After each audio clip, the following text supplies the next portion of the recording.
voilà, la chiotte histoire aujourd'hui vous présente Louis XIV. C'est lui.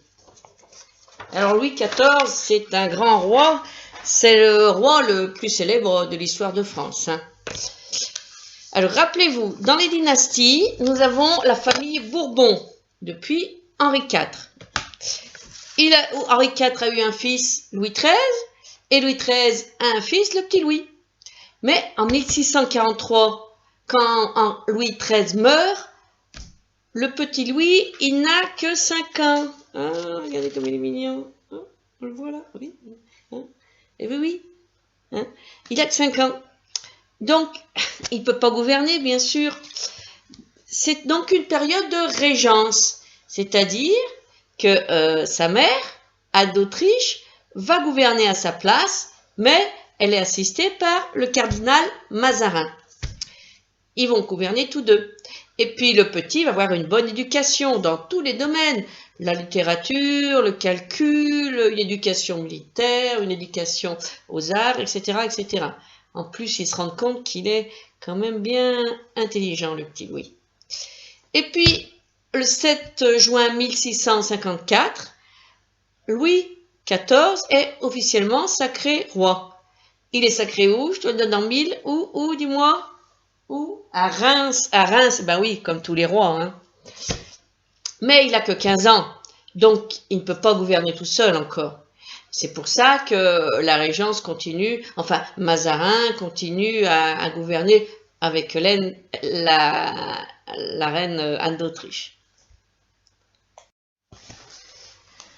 En 1661, Mazarin meurt. Louis XIV, il a alors 22 ans. Il réunit dès le lendemain, hein, il réunit tout le conseil du roi. Hein, regardez, voilà le conseil du roi, hein, il est là, le roi, et tout son petit conseil, vous voyez. Et il leur dit, toute puissance, toute autorité réside dans la main du roi. Tout ce qui se trouve dans l'étendue de nos États nous appartient. C'est Dieu qui a donné des rois aux hommes, et lui seul a le droit d'examiner leur conduite. Les rois sont seigneurs absolus. J'ai décidé de ne pas prendre de premier ministre, rien n'étant plus indigne que de voir d'un côté toutes les fonctions du roi et de l'autre le seul titre de roi. Et par cela, il leur dit, à partir de maintenant, je vais gouverner tout seul. Et oui, Louis XIV incarne vraiment, c'est la monarchie absolue. Il va gouverner seul. Tous les titres, tous les actes devront être signés et vus par lui. Bien sûr, il n'est pas tout seul. Hein. Il est aidé par Colbert. Colbert, c'est le grand intendant à la finance. Colbert est très, très fort dans son domaine. Et pour enrichir le royaume, comme tout le monde, il décide de développer le commerce. Donc, il construit des canaux, il arrange les routes. Hein. Et puis, il développe la Nouvelle-France. Vous savez où c'est la Nouvelle-France? Eh bien oui, c'est l'Amérique du Nord, hein, une partie du Canada. Donc on envoie des milliers de gens là-bas, on envoie des femmes pour se marier, etc. etc. D'autres choses, ah oui, donc c'est un monarque absolu, il a tous les pouvoirs. Hein. Le roi, il pouvait emprisonner qui voulait, il décidait de tout. Et il est très chrétien aussi, Louis XIV. C'est pour ça que le 16 octobre 1685, il va rédiger et signer l'édit de Fontainebleau. L'édit de Fontainebleau, il révoque l'édit de Nantes, c'est-à-dire, il dit, l'édit de Nantes, je ne veux plus l'appliquer. Vous savez, l'édit de Nantes, c'était son grand-père, Henri IV, qui l'avait publié. Et dans l'édit de Nantes, on autorisait les protestants à pouvoir pratiquer leur religion. Donc Louis XIV, il dit non, maintenant les protestants, ils n'ont plus le droit de pratiquer leur religion. Sinon, prison. Donc, il y a des milliers et des milliers de protestants qui s'en vont à l'étranger. C'est un monarque absolu, donc, quoi? Ah oui, l'emblème. Ah ben oui, l'emblème, faut que je vous en parle, bien sûr. Et oui, c'est le roi soleil. Hein. Vous voyez, le soleil, Louis XIV, se dit le roi Soleil. Alors, je vous lis le petit texte, hein. Il explique notre grandeur, notre réputation, nous allons la montrer au monde entier. Voici le Soleil, hein. Par le bien qu'il fait en tout lieu, produisant sans cesse de tous côtés la vie, la joie et l'action, il est assurément la plus vive et la plus belle image d'un grand monarque. Donc, son emblème, c'est le soleil. Et la devise du roi, c'est Nec pluribus impar. C'est-à-dire supérieur à tous. Rien que ça. Donc, il est très chrétien. Alors, la société, hein, à l'époque, le royaume, comme depuis le Moyen-Âge, la société est divisée en 3 parties. Les privilégiés, les nobles, hein, ceux qui naissent nobles dans les familles nobles. Le clergé, les hommes d'église, tout ça c'est des privilégiés, ils ne payent pas d'impôts, ils ne travaillent pas. Hein. Et puis le tiers, état, c'est tout le reste de la population.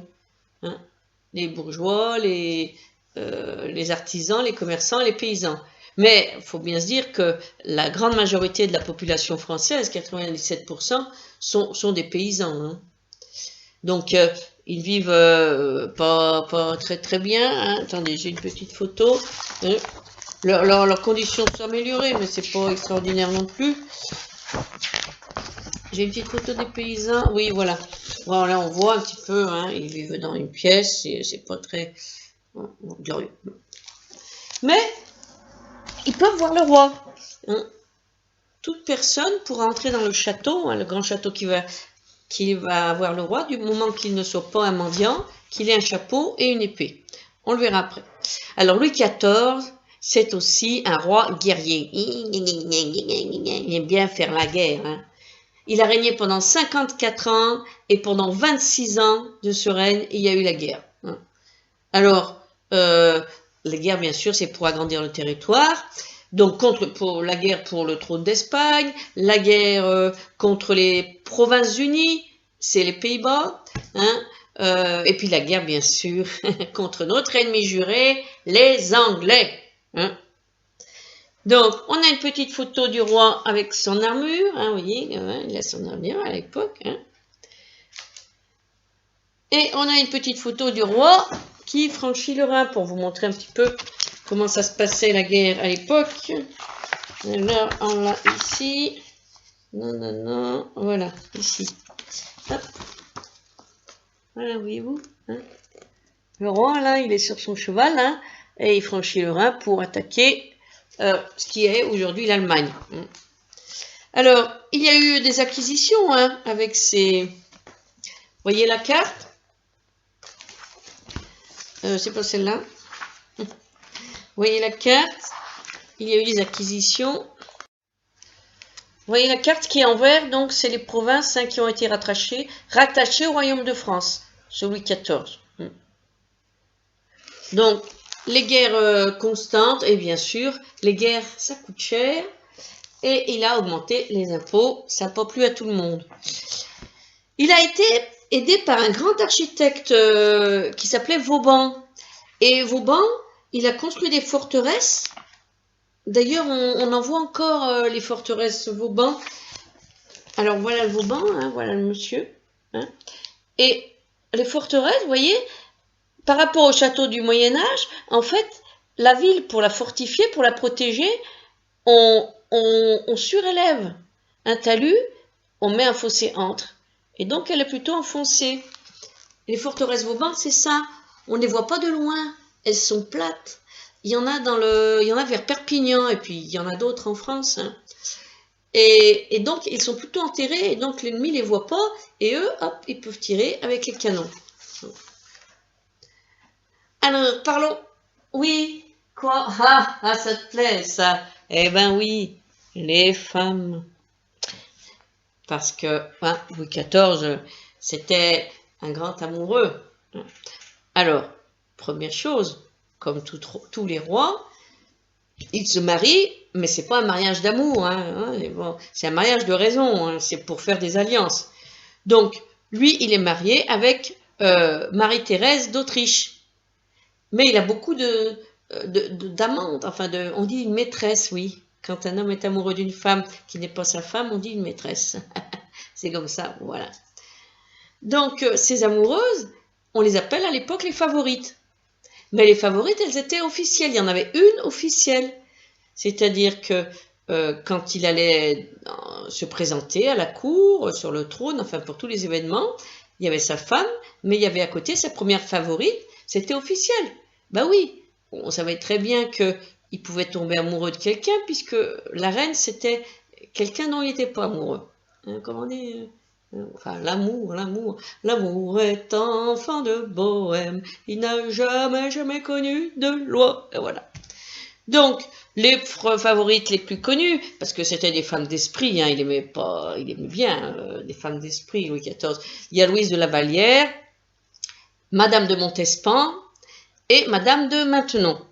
Alors, je dois avoir toutes ces femmes, Montespan, la Vallière, la petite Montespan là, et la Maintenon en bas. Voilà, Madame Maintenon. Bien sûr, elle est des jolies femmes. Hein. Il a eu des enfants avec toutes ces femmes et elles étaient gardées par des gouvernantes, etc. Et même avec Madame de Maintenon, il s'est marié avec elle.